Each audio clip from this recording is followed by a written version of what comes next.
నమస్తే అండి అందరికీ. మనం భగవద్గీత శ్లోకాలు ఈరోజు రెండవ అధ్యాయము 15వ శ్లోకం గురించి చెప్పుకుందామండి. పద్మప్రియ గారు చదువుతారండి. యం హి న వ్యథయంత్యేతే పురుషం పురుషర్షభా సమదుఃఖ సుఖం ధీరం సోమృతత్వాయ కల్పతే. థ్యాంక్ యూ అండి. భావం చెప్పుకుందామండి. పురుష శ్రేష్ఠుడా, సుఖదుఖములందు సమభావం కలిగిన ధీరుడైన ఏ పురుషుని ఈ మాత్రాస్పర్శములు అంటే ఇంద్రియ విషయ సంయోగములు బాధించవో అతడు అమృతత్వాన్ని అంటే మోక్షాన్ని అందుకోవడానికి అర్హుడవుతున్నాడు. ముందు శ్లోకంలో చెప్పుకున్నాం కదా, ఇంద్రియాలు విషయాలు రెండు కలిసినప్పుడే ఆ బాధ అనేది వస్తుంది అని చెప్పుకున్నారు కదా. అవి ఎవరినైతే బాధించట్లేదో వాళ్ళు మాత్రమే మోక్షాన్ని పొందడానికి అర్హుడవుతున్నారు అని చెప్తున్నారు.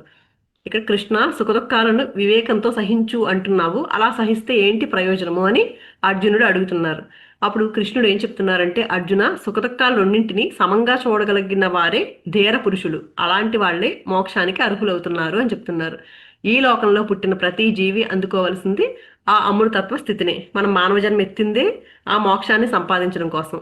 అమృతం అంటే దేవతలు తాగే అమృతం కాదు, దానికి ఎందరో కాపలా ఉండాలి, దాచుకోలేక తిప్పలు పడాలి. ఇక్కడ ఈ అమృతం అలాంటిది కాదు, దాచుకునే పని లేదు, దోచుకునేవారు ఉండరు. అమృతము అంటే మృతం లేనిది, మార్పు లేనిది, నిత్యమైనది, శాశ్వతమైనది. అదే స్వస్థితి, మోక్షస్థితి. ఆ స్థితిని చేరడానికి మనకు మానవ జన్మ వచ్చింది. కాబట్టి ప్రతి వాడు తన జీవితంలో అలాంటి అమృతత్వ స్థితిని చేరుకోవడానికి లభించిన ప్రతి అవకాశాన్ని వినియోగించుకోవాలి. అప్పుడే జన్మకు సార్థకత. అలా ప్రయత్నించేవారే ధీరులు. ధీ అంటే బుద్ధి కనుక ధీరులు అంటే బుద్ధిమంతులు. ఎందుకోసమైతే భగవంతుడు బుద్ధిని ప్రసాదించాడో అందుకోసమే బుద్ధిని వినియోగించుకునే వాళ్లే ధీరులు. సుఖదుఖాలు అనే ఆటుపోట్లకు తట్టుకుని నిలిచేవాడే ఈ ధీరుడు. మహాబలిపురం వద్ద సముద్ర జలాల్లో కొన్ని గండశిలలు ఉన్నాయి. సముద్ర పలలు నిరంతరము వాటిని ఢీకొంటూనే ఉంటాయి. కానీ ఆ బండరాళ్లు మాత్రము 1 సెంటీమీటర్ కూడా కదలవు. అలను వదిలేది లేదు, ఆ శిలలు కదిలేది లేదు. అలాగే జీవితం అనే ఈ సంసార సాగరంలో సుఖదుఖాలు అనే అలలు నిరంతరము వచ్చి పడుతూనే ఉంటాయి. అయితే వాటి తాకిడికి ఏమాత్రము చలించకుండా ఆ గండశిలలాగా స్థిర చిత్తంతో నిలబడగలిగిన వాడే ధీరుడు. అలాంటి వాడే మోక్ష స్థితికి అర్హుడవుతాడు అని చెప్తున్నారు. మనం చేరుకోవలసింది అమృతత్వ స్థితిని, అంటే మార్పులు లేని స్థితిని. మనం ఉంది మార్పులతో కూడిన ప్రపంచంలో. సుఖదుఖాలు అనే మార్పులు ఎప్పుడూ ఉంటూనే ఉంటాయి. ఈ మార్పులకు లోబడి చలించిపోయేవాడు ఆ మార్పులు లేని స్థితిని ఎలా అందుకోగలుగుతాడు? అందుకని సుఖదుఖాల పట్ల సమభావాన్ని కలిగి ఉండాలి అని చెప్తున్నారు. పురుష శభ అని పిలుస్తున్నారు. అంటే ఏంటంటే నువ్వు పురుషులలో శ్రేష్ఠుడివి కనుక సుఖదుఖాలను సమంగా చూడగలిగిన బుద్ధిశాలివిగా అవు అని చెప్తున్నారు. శోకించొద్దు, ధీర పురుషుడివై ఆ అమృతత్వాన్ని అందుకో అని చెప్తున్నారు. సుఖదుఖాల పట్ల చలించకుండా సహనము వహించడం అంటే ఒక బండరాయిలాగా దిక్కుమాలిన సహనం వహించడం కాదు. వికారం చెందే కారణం ఉన్నప్పటికీ వికారం చెందకుండా స్థిర చిత్తంతో నిలిచి ఉండడం. ద్రాక్ష పండ్లు అందకపోతే ఆ పుల్లగా ఉంటాయిలే, నాకు ఇష్టం లేదు అని ఊరుకోవడం కాదు. అవి అందుబాటులో ఉన్నా సరే, తీయనవైనా సరే నాకు అవసరం లేదు అనే ధైర్యము, స్థిర నిశ్చయము ఉండాలి. అలాంటి వారికి మోక్షానికి అర్హత ఉంది అని చెప్తున్నారు. దీని గురించి ఇంకొంచెం మనం తెలుసుకుందాము. సుఖదుఖాలు అంటే సుఖం వచ్చినప్పుడు అంటే ఆనందం వచ్చినప్పుడు పొంగిపోకూడదు, దుఃఖం వచ్చినప్పుడు కృంగిపోకూడదు, అదే కదా చెప్పేది. అయితే మనకి అనిపిస్తుంది సుఖం వచ్చినప్పుడు మనం ఆనందం అనుకుంటున్నాం, కానీ సుఖం వచ్చినప్పుడు కూడా దుఃఖమే ఉంటుంది గమనిస్తే. ఎందుకంటే ఇప్పుడు చాలా మంది చూడండి, చాలా ధనం సంపాదించారనుకోండి, వాడు చాలా ఆనందంగా ఉంటున్నాడా? ఉండట్లేదు. దాన్ని ఎలా కాపాడుకోవాలా, దాన్ని ఇంకా ఎలా పెంచుకోవాలా, నిరంతరం దానికోసం ఇంకా ఇంకా కష్టపడుతూనే ఉన్నాడు, కానీ ఆనందాన్ని అనుభవించట్లేదు. దీనికి ఒక ఎగ్జాంపుల్ కూడా చెప్పుకుందామండి. కొన్ని దశాబ్దాల క్రితము హైదరాబాద్ నవాబు ఉండేవాడటండి. అతను ప్రపంచంలోనే ధనవంతుడంట. చాలా వజ్రాలు ఉన్నాయంట, అసలు చెప్పలేని లెక్క పెట్టలేనన్ని వజ్రాలు ఉండేవంటండి. అతని ఉండే ఆ ప్లేస్, ఆ ప్యాలెస్ ఎలా ఉండేదంటే భారతదేశంలోనే అన్ని ప్యాలెస్ల కంటే కూడా గొప్పదంట. అంత పెద్ద ప్యాలెస్లో ఉండేవాడంట. వజ్రాలు కొనడానికి అన్ని దేశాల్లోనూ ఏజెంట్లు పెట్టేవాడంట. ఎక్కడ ఎలాంటి వజ్రం ఉన్నా సరే అది కొనేయాలి, అంత అది సంపద ఉందంట అతని దగ్గర. ఒక్కొక్కసారి ఈ వజ్రాలన్నింటినీ దుమ్ము తులపాలని చెప్పేసి అవన్నింటినీ తీసుకెళ్లి టెర్రస్ మీద పెట్టేవారంట. పెద్ద ప్యాలెస్ అని చెప్తున్నారు కదా, ఆ టెర్రస్ కూడా పట్టేది కాదంట, అన్ని వజ్రాలు ఉండేవంట ఆయన దగ్గర. కానీ ఆయన ఏం చేసేవాడంట, తాగి పారేసిన సిగరెట్ పీకలు ఏరుకోవడానికి వెళ్ళేవాడంట. 50 సంవత్సరాల పాటు ఒకే టోపీని పెట్టుకున్నాడంటండి. బూట్లు సంవత్సరాలు వాడేవాడంట. మురికిగా ఉండేవాడంట, మురికి వస్త్రాలు ధరించేవాడంట. ఫుట్పాత్ మీదే ఉండేవాడంటండి. మరి అంటే తనకున్న సంపదని పంచట్లేదు, అలా అని దాన్ని అనుభవించట్లేదు అతను. ఇక్కడ ఎలా ఉన్నాడు, అంత సంపద ఉందని సుఖపడుతున్నాడా, నేను ఇంకా బాగా సంపాదించుకోవాలి అనుకునే వాళ్ళందరూ ఏమనుకుంటారంటే డబ్బుతోనే ఆనందం ఉంది చాలా మంది చెప్పుకుంటారు. కానీ వాళ్ళు చనిపోయే ముందు అందరూ చెప్తారు, మేము ఇన్ని రోజులు ఈ ధనం కోసం తాపత్రయపడ్డాము, కానీ మీరు ఇలా చెయ్యొద్దు అని చెప్తారు. ఇక్కడ అలెగ్జాండర్ గురించి కూడా చెప్పుకుందాం. అలెగ్జాండర్ అంటే ఎన్నో రాజ్యాలను జయించాడు ఆయన.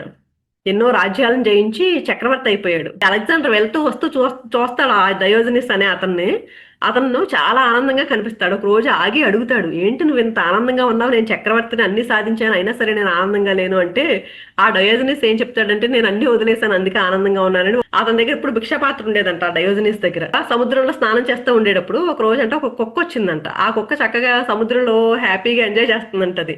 అప్పుడు అనుకున్నాడంట, నా దగ్గర భిక్షపాత్ర ఉంది, దీన్ని కాపాడుకోవడానికి నేను నిరంతరం ప్రయత్నిస్తున్నాను, కానీ దాని దగ్గర అది లేదు కదా, అందుకే అంత ఆనందంగా ఉందనంటే ఆ భిక్షపాత్రను కూడా విసిరేసాడంట. అలాగే నేను అన్ని విసిరేసాను, రా నువ్వు కూడా రా. రాజు అంటే ఒక ఆడంబరంగా ఉంటారు కదా, వజ్రాలు మంచి మంచి దుస్తులు వేసుకుని, అవన్నీ తీసిపడి నువ్వు కూడా వచ్చి నాతో పాటు నువ్వు కూడా ఆనందంగా ఉండు కానీ అని అడుగుతాడంట అలెగ్జాండర్ని. అంటే నువ్వు కూడా ఆనందంగా ఉండాలంటున్నావు కదా, నువ్వు కూడా ఇలా ఉంటే ఆనందంగా ఉంటావని.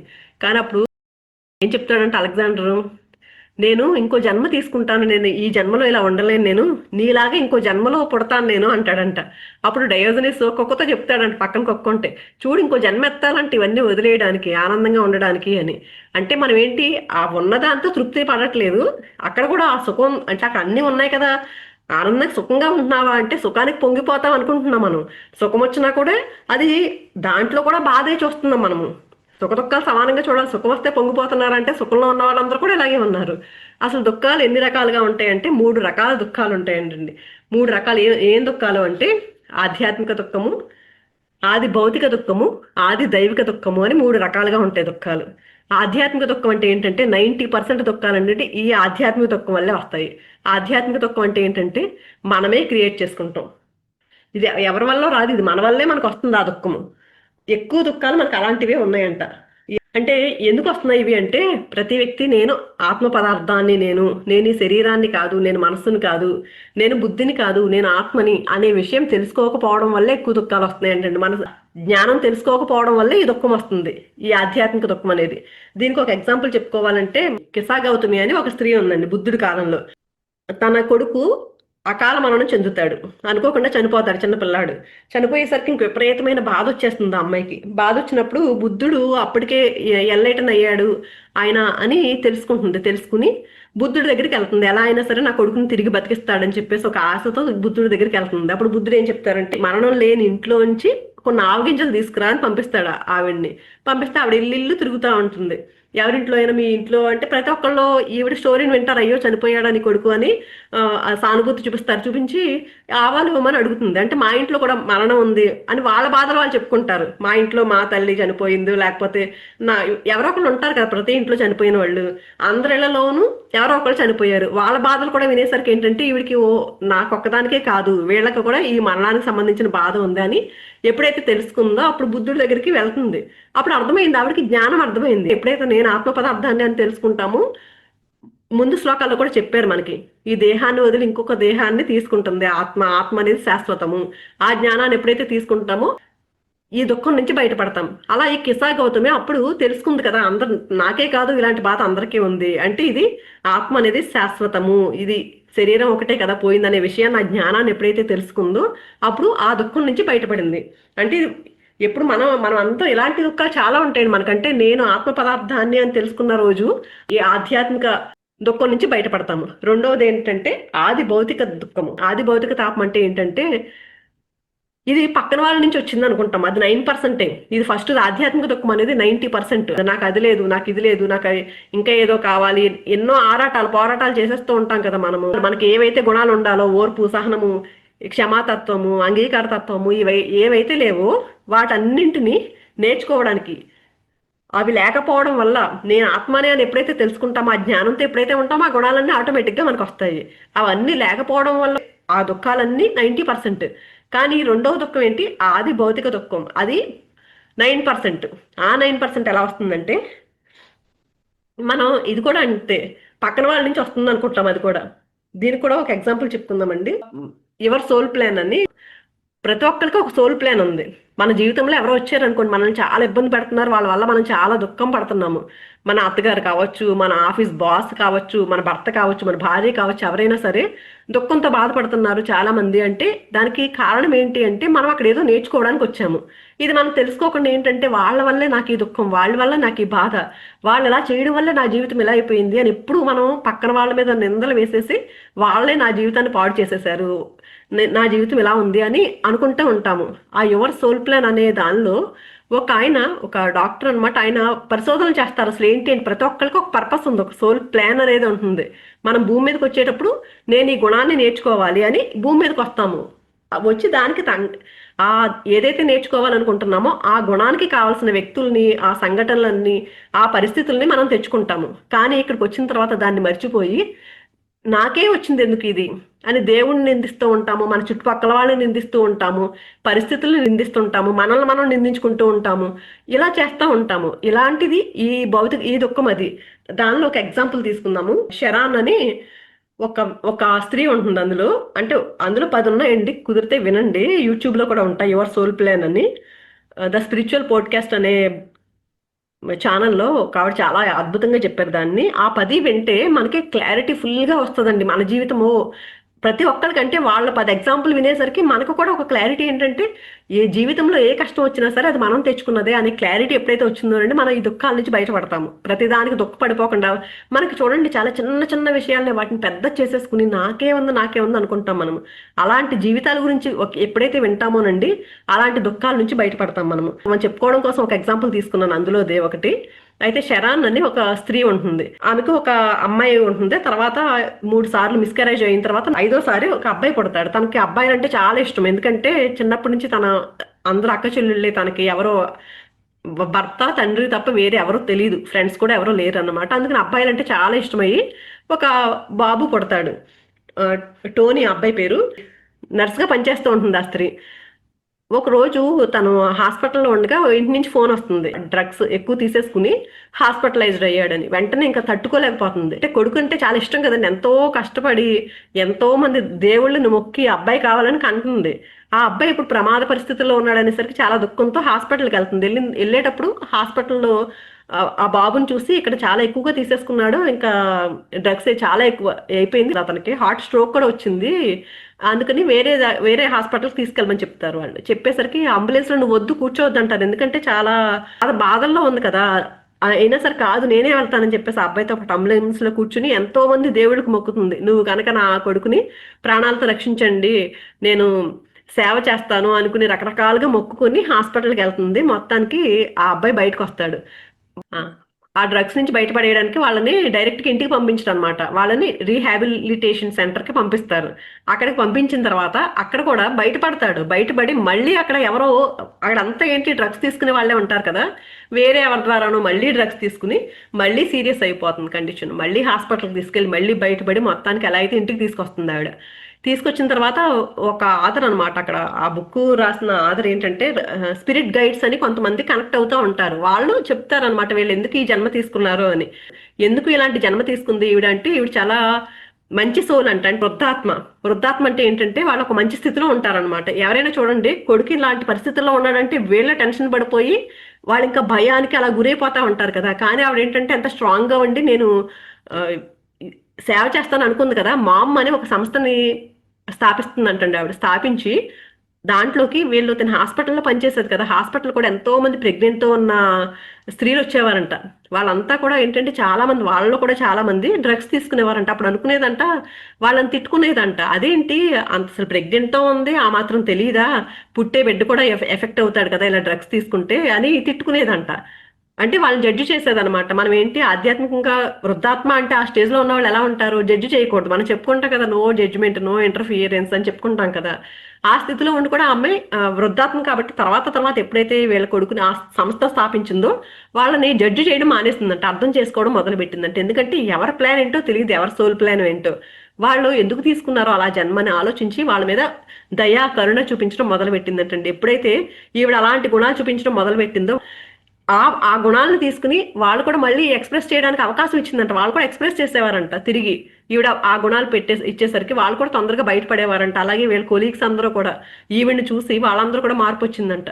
అసలు ఈవిడ ఎందుకు తీసుకుంది జన్మ అంటేనంట, ఆవిడ మనలో కూడా కొన్ని గుణాలు నేర్చుకోవడానికి వస్తామండి. ఈవిడకి అంతకుముందు ఫస్ట్ ఏం చేస్తుంది, జడ్జి చేసింది. ఆ భయాలు ఇవన్నీ ఉన్నాయి కదా, కొన్ని కొన్ని గుణాలు ఆ ట్రాన్స్ఫార్మ్ చేసుకుని, అంటే అది మనకు మంచి కోసం. ఇప్పుడు ఏదో కారు వస్తుంది, మనం రోడ్డు మీద వెళ్తున్నాము, మనల్ని ఆ కారు వస్తుందని వెంటనే టక్కన పరుగు పెట్టేస్తాం. ఎంత స్పీడ్గా పరుగు పెడతాము. ఏదైనా ఒక చాలా భయం కలిగించే సిచ్యువేషన్ వచ్చిందనుకోండి, ఎంత స్పీడ్గా పరుగు పెడతాం మనము.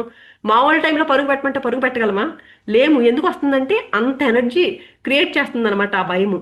అలాంటి భయము ఇలాంటప్పుడు కూడా ఎవరో మనకి కావాల్సిన వాళ్ళు చాలా ఇబ్బందులు, అంటే ఇలా హాస్పిటల్లో మరణించే సిచ్యువేషన్లో ఉన్నారంటే చాలా భయం పడుతుంది కదా. ఈవిడ ఏం చేసుకుంది, కొంతమంది అయితే ఆ వృద్ధాత్మ లెవెల్లో ఉంది కాబట్టి ఆ భయాన్ని ట్రాన్స్ఫార్మ్ చేసుకుని దాన్ని ఏం చేసుకుందంటే ఆ లిమిటేషన్స్ని దాటింది.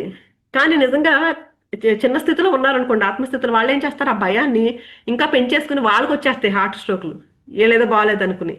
ఈవిడ ఏం చేస్తుందంటే ఆవిడ గుణాలన్నీ మార్చుకోవడానికి వచ్చింది. అలాగే ఎంతమందికి సర్వీస్ చేయడానికి ఆ టోనీని మెయిన్ ఏంటంటే తను తెచ్చుకున్నాడంట. అలాంటి తల్లి కావాలి, ఎందుకంటే ఆ తల్లి యొక్క గుణాలు నేర్చుకోవడానికి టోనీ తెచ్చుకున్నాడంట. వాళ్ళ స్పిరిచువల్ గైడ్స్ అంతా వీళ్ళకి ఎక్స్ప్లెయిన్ చేశారు ఎందుకు వచ్చారు, వీళ్ళ జన్మ ఎందుకు తీసుకున్నారు అని.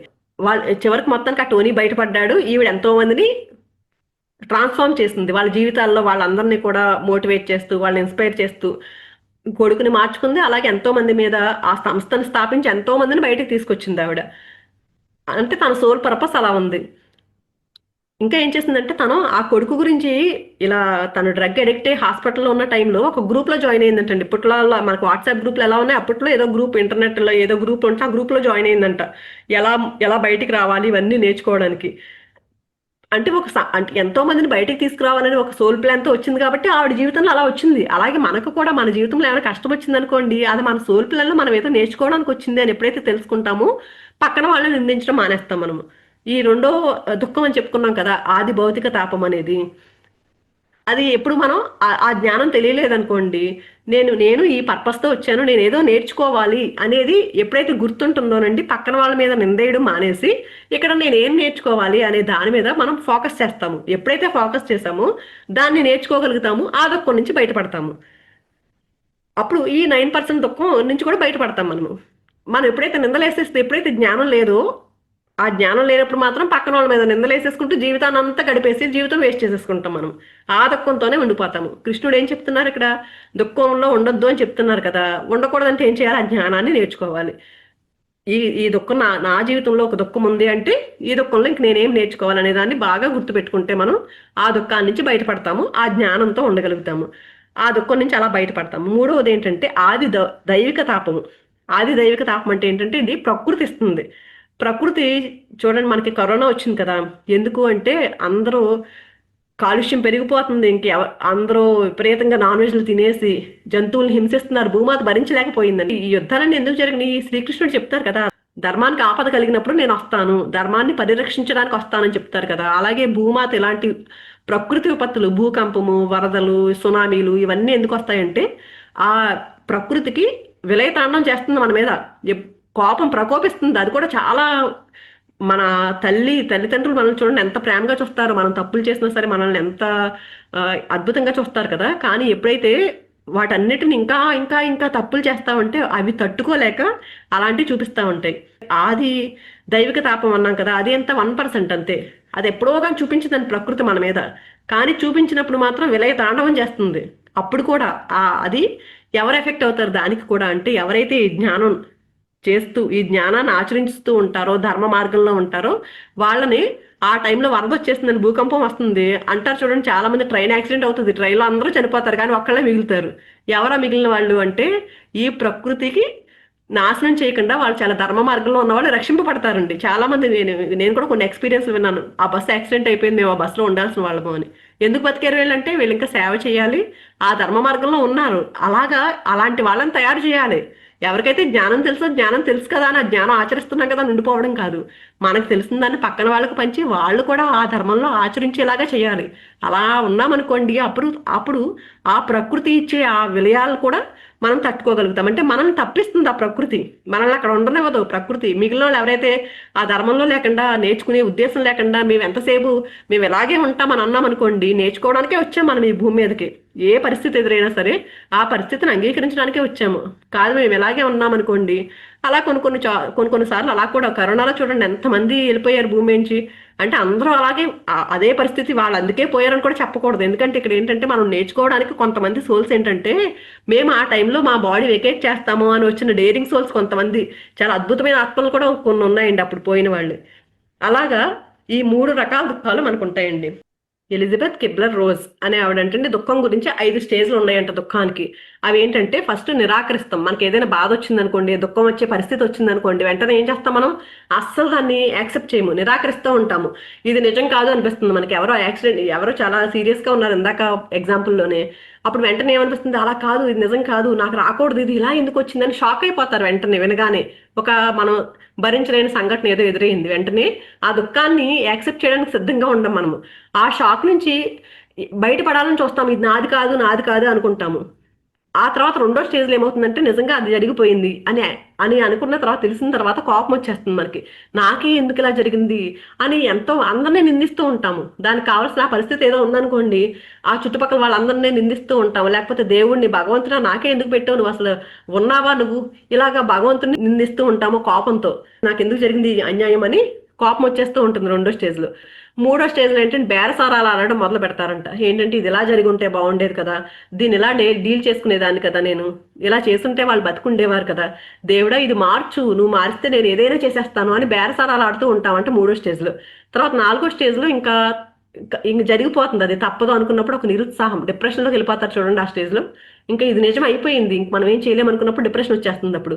ఇంకంటే డిప్రెషన్ అంటే ఇంకా లోతైన దుఃఖంలో కూరుకుపోతూ ఉంటాము. అది చాలా లోతుగా అనిపిస్తుంది, జీవితం అంతా చాలా నిస్సారంగా అనిపించి ఆ స్టేజ్లో చూడండి చాలా మంది సూసైడ్లు చేసేసుకోవడానికి ట్రై చేస్తూ ఉంటారు. ఆ చివరి స్టేజ్లో ఇంక దాన్ని కూడా ఎప్పుడైతే దాటుతామో, ఆ డిప్రెషన్ దాటినప్పుడు యాక్సెప్టెన్సీ వస్తుందంటండి. జరిగింది నెమ్మదిగా అంగీకరించడం మొదలు పెడతారు. ఎప్పుడైతే అంగీకరించడం మొదలు పెడతారో అప్పుడు ప్రశాంతత వైపు వెళ్తుంది మనసు. అందుకని ఏంటి, ఇప్పుడు ఈ స్టేజెస్ అన్ని వచ్చినప్పుడు గమనించుకోవాలండి. దేనికైనా సరే వీటన్నిటి ఎలా వస్తాయి ఈ స్టేజెస్ అన్ని అని, ఒకదాని తర్వాత ఒకటి. ఈ దుఃఖం నాకే రాలేదు, దుఃఖం అనేది శాశ్వతంగా ఉండదు అని ఎప్పుడైతే జ్ఞానంతో ఉంటామో, ఈ 5వ స్టేజ్ వరకు యాక్సెప్ట్ చేయడానికి వెళ్ళిపోతామండి మనం. లేకపోతే అది జ్ఞానం లేదనుకోండి, ఆ డిప్రెషన్ స్టేజ్లో ఏం చేసుకుంటారు, ఎంతమంది ఈ రోజుల్లో కరోనా వల్ల ఎంతో మంది పోయారని చెప్పుకుంటున్నాం, కానీ ఈ రోజులో ప్రతి సెకండ్కి ఎంతో మంది చనిపోతున్నారంటండి ఆత్మహత్యలు చేసుకుని. అంటే వాళ్ళ జీవితాన్ని ఉన్నదన్నట్లుగా యాక్సెప్ట్ చేయలేకపోతున్నారు. అంటే అంత దారుణంగా ఉంది సిచ్యువేషన్ మనకి ఇప్పుడు.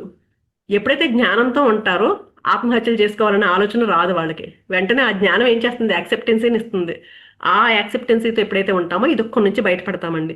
సుఖం గురించి కూడా చెప్పుకుందాం, దాని గురించి చెప్పుకున్నాం కదా. సుఖం కూడా దుఃఖాన్ని కలిగిస్తుందని ఇందాక చెప్పుకున్నాం కదా. ఆనందంలో రకాలు కూడా చెప్పుకున్నాం. ఇప్పుడు సుఖము, సంతోషము, ఆనందము 3 రకాలు ఉన్నాయండి. ఈ సుఖాన్ని ఏమంటారంటే విషయానందం అంటారు. సుఖం ఎందుకు వస్తుంది అంటే, విషయాలు మనకి ఏదో ఉంది, పెద్దలు కొనుక్కున్నాం, మనం మంచి ఆనందం వచ్చింది, చాలా ఆనందంగా అనిపించింది ఆ రోజు.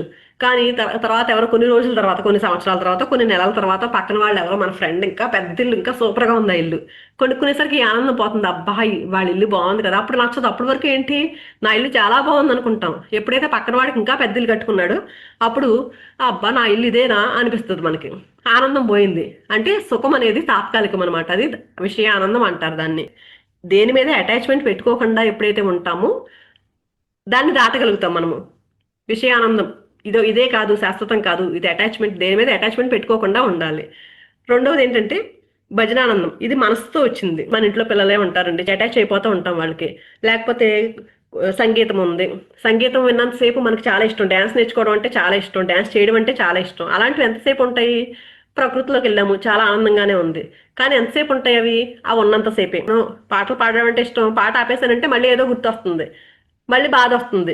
అలాగే మన పిల్లల మీద ఎంతో అనుబంధం పెంచేసుకుంటాము. పెంచుకుని వాళ్ళు మనకి దూరం అయ్యారనుకోండి, అంటే ఇప్పుడు పిల్లలు ఉన్నారు, ఇప్పుడు ఈ రోజు మన మాట వింటారు, రేపు పొద్దున మన మాట వినరు అనుకోండి, అప్పుడు నా మాట విన్నాడు ఇప్పుడు వినట్లేదు అని బాధ వస్తుంది. అంటే ఇదేంటి, మనసుకు సంబంధించిన ఆనందము. ఇక్కడ కూడా ఏంటంటే తామరాకు మీద నీటి బిందువులాగా ఉండాలి మనం ఇక్కడ. అటాచ్మెంట్ డిటాచ్మెంట్ ఉండాలి. అటాచ్మెంట్ ఉండాలి, ఎంత ఉండాలో అంత ఉండాలి. మళ్ళీ డిటాచ్ అయిపోగలగాలి వాళ్ళతో, రిలేషన్స్ కానీ ఇంకేదైనా సరే. సంగీతం నాకు సంగీతం ఉంటేనే ఉంటాను నేను, అలా ఉండకూడదు. దాన్ని ఉన్నంతసేపు ఆస్వాదించడము, తర్వాత అది లేనప్పుడు కూడా ఆనందంగా ఉండగలగడము, అలా ఉండాలి. కానీ అలా ఉండలేకపోతున్నా, అది ఉన్నప్పుడే ఆనందంగా ఉంటున్నామంటే అది కూడా తాత్కాలికంగానే ఉంటుంది. తర్వాత మూడవది బ్రహ్మానందం. అంటే మన లోపలికి మనం ఎప్పుడైతే మన ఆత్మతో ధ్యానం చేస్తూ మన ఆత్మతో మనం ఎప్పుడైతే కనెక్ట్ అవుతామో అప్పుడు మనం ఒక ఆనందం వస్తుంది. అంటే ఏమీ అక్కర్లా అక్కడ. ఏదో నాకు ఇల్లు కావాలో, లేక ఏదో నాకు ఏదో సంపద కావాలి, నా పిల్లలు ఎలా ఉండాలి, నా మాట వినాలి, నాకు ఇది ఉంటే ఆనందం, ఇలాంటివి ఏమీ లేవు. మన ఆత్మతో కనెక్ట్ అయ్యేసరికి అక్కడ బ్రహ్మానందం వస్తుంది. ఏమీ లేకుండానే ఆనందం వస్తుంది. అది ఆనందం శాశ్వతంగా ఉంటుందా అంటే ఇది కూడా ఆ రెండు ఆనందాల మీద బెటరు. అంటే విషయానందం ఏదో ఉంటేనే ఆనందము, లేకపోతే నాకు ఇలా ఉంటేనే ఆనందం, అలా కాకుండా వాటి మీద చాలా బెటర్గా ఉంటుంది ధ్యానం చేసి మన ఆత్మతో కనెక్ట్ అయినప్పుడు.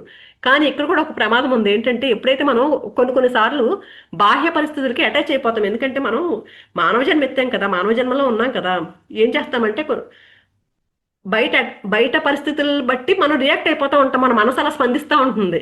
అందుకని అహంకారం వచ్చే అవకాశం కూడా ఉంటుంది అక్కడ. అంటే ఎప్పుడైతే కొన్నిసార్లు ఆత్మతో కనెక్షన్ పోతుంది, ఎప్పుడు 24 గంటలు కనెక్షన్లో ఉంటామంటే కొన్నిసార్లు ఉండలేని పరిస్థితి వస్తుంది. అప్పుడు మనకి గుర్తుండదు. ఆత్మతో కనెక్ట్ అయ్యి ధ్యానం చేసినంతసేపు ధ్యానంలో బాగుంటున్నాం మనము. ధ్యానం నుంచి బయటకు వచ్చిన తర్వాత కూడా ఆ స్థితిలో ప్రతి నిమిషం ఉండాలా అంటే కొన్నిసార్లు భౌతిక పరిస్థితులు సహకరించవు. అలాంటప్పుడు ఇంకొన్నిసార్లు ఏంటంటే మనకు చాలా శక్తి వస్తుంది, ధ్యానంలో చాలా ఎనర్జీ వస్తుంది, చాలా మార్పులు జరుగుతాయి. ఆ మార్పులతో అహంకారం వచ్చేస్తుంది. దీనికి ఎగ్జాంపుల్ చెప్పుకోవాలంటే చూడండి, రావణాసురుడు ఎంతో జ్ఞానం తీసుకున్నాడు, ఎంతో శివుడిని ప్రసన్నం చేసుకున్నాడు. అంత జ్ఞానంతో ఉండి కూడా అహంకారంలో పడిపోయాడు. అలాంటి అహంకారానికి దారి తీసే పరిస్థితులు వస్తాయి. అలాగే జయ విజయులు, రోజు ద్వారపాలకులు, వాళ్ళు ఎప్పుడూ నిరంతరము ఆ విష్ణుమూర్తితో ఉన్నారు. వాళ్ళకి కూడా అహంకారం వచ్చేస్తుంది. నాకే కావాలి విష్ణుమూర్తి, సనక సనందనాథులు వస్తే లోపలికి రానివ్వట్లేదు వాళ్ళు. అంటే ఎప్పుడైతే ఈ ఆత్మతో కనెక్ట్ అయి ఉన్నా కూడా ఆ పరమానంద స్థితి ఒక్కొక్కసారి పోతుంది, నాకే కావాలి పరమానందం అని. కానీ ఎప్పుడైతే సచ్చిదానందము, సచ్చిదానందం అంటే ఏంటంటే మనకున్న ఆనందాన్ని పక్కన వాళ్ళకు కూడా పంచిపెట్టాలి అని ఆ జ్ఞానంతో ఎప్పుడైతే ఉంటామోనండి. దీనికి సాయిబాబా చూడండి, ఒక రోజు ఆకలేస్తుందంటే వెంటనే ఒక భక్తురాలు వెళ్ళి ఇంటికి వెళ్ళి ఒక రొట్టెలు చేసి తీసుకెళ్ళి ఆ కుక్కకి వేస్తాడు ఆయన. అప్పుడు అడుగుతుంది, అదేంటి నేను నీకు తీసుకొస్తే కుక్కకి వేసేసావు అని అడిగితే అప్పుడు చెప్తాడు, నాలో ఉన్నది దానిలో ఉన్నది ఒకటే కదా అని చెప్తారు బాబా. ఆయన ఎప్పుడు సచ్చిదానంద సద్గురు సాయినాథ్ మహారాజ్కి జై అని చెప్తాం కదా మనము. ఎందుకంటే ప్రతి నిమిషము సచ్చిదానందంలో ఉంటున్నారు. మనం కూడా ఆ సచ్చిదానంద స్థితికి, బ్రహ్మానందాన్ని కూడా దాటి, అంటే మన ఆత్మతో కనెక్ట్ అయితే వచ్చిన ఆనందం కంటే దాన్ని కూడా దాటి ఆ సచ్చిదానంద స్థితిలోకి వెళ్ళాలండి. ఎప్పుడైతే ఉంటామో అప్పుడు ఇవేవి మనల్ని అంటవు. ఈ దుఃఖాలు చూడండి, విషయానందం వల్ల అది పోయినప్పుడు దుఃఖం వస్తుంది, ఈ తర్వాత భజనానందం వల్ల అది లేనప్పుడు దుఃఖం వస్తుంది. ఆత్మిక కనెక్షన్లోనే ఉంటున్నాం అక్కడ బ్రహ్మానందంలో కూడా.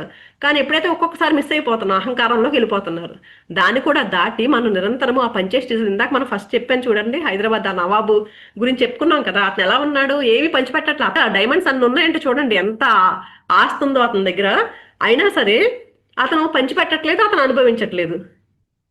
అప్పుడు ఏం ఆనందం ఉంటుంది.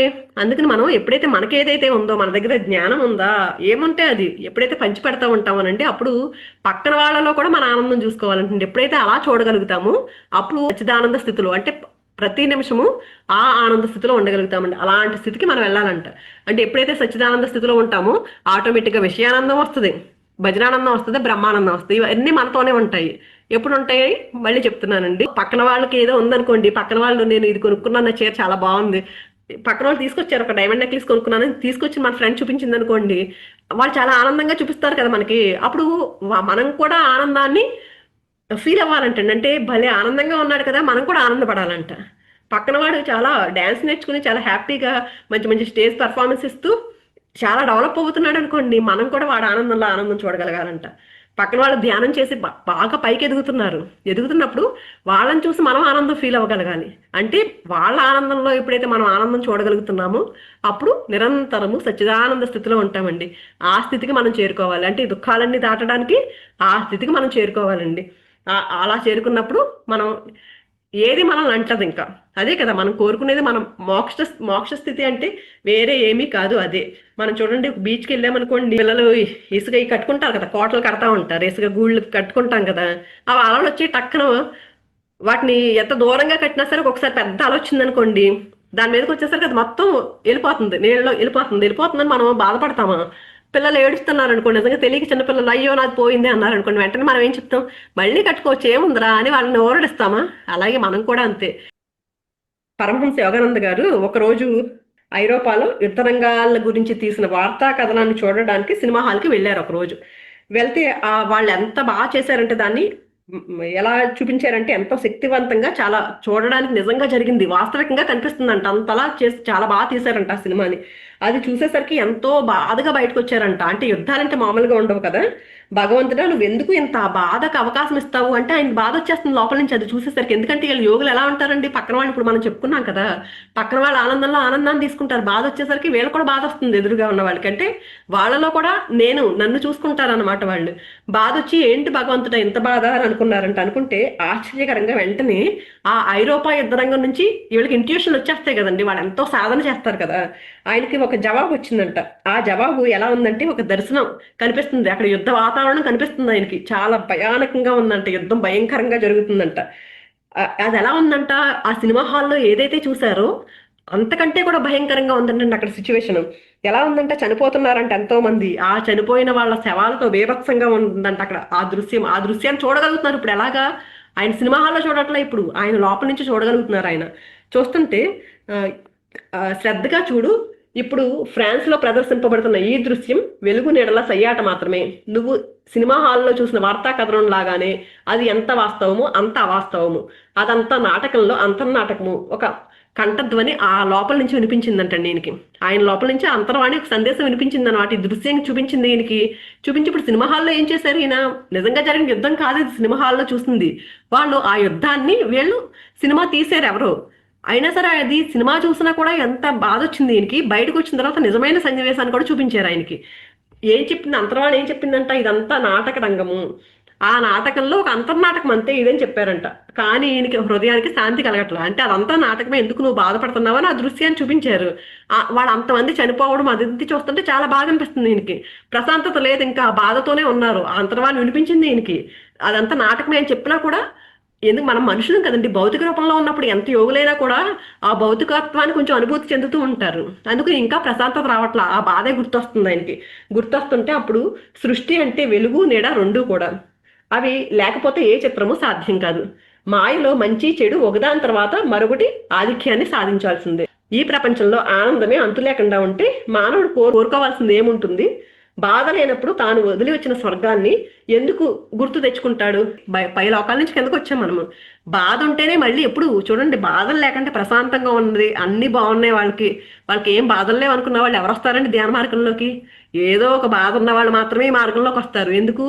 భగవంతుడు దేవుడి దగ్గరికి వెళ్ళే వాళ్ళు కూడా చూడండి, అన్ని బాగున్న వాళ్ళు ఎంజాయ్మెంట్లోకి వెళ్ళిపోతూ ఉంటారు.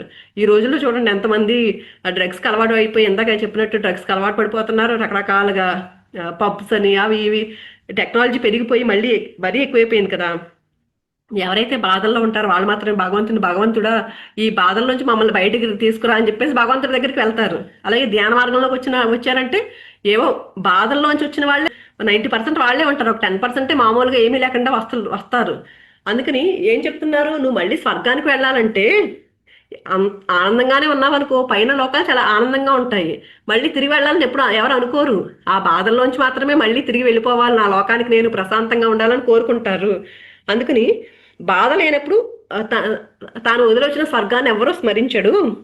బాధ జ్ఞాపకాలని మేల్కొల్పుతుంది. మన అసలు ఇది కాదు, నేను అసలు స్థితికి చేరుకోవాలి, నా స్వస్థితి ఏంటి అనేది మేల్కొల్పుతుంది మన లోపల. అందుకని దాని విముక్తి మార్గమే జ్ఞానము. అంటే ఆ బాధ నుంచి విముక్తి ఏది కలిగిస్తుంది మనకి అంటే జ్ఞానము. ఎప్పుడైతే జ్ఞానంతో ఉంటామో అప్పుడు మాత్రమే ఆ బాధల నుంచి విముక్తి పొందుతాం మనము.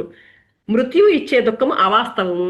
కానీ ఈ రోజు మనం మరణ భయంతో ఎంతో మంది చూడండి, చాలా మంది మరణ భయంతో ఉంటారు. మన మరణం కావచ్చు, మన చుట్టుపక్కల మన ఇష్టపడే వ్యక్తుల మరణం కావచ్చు.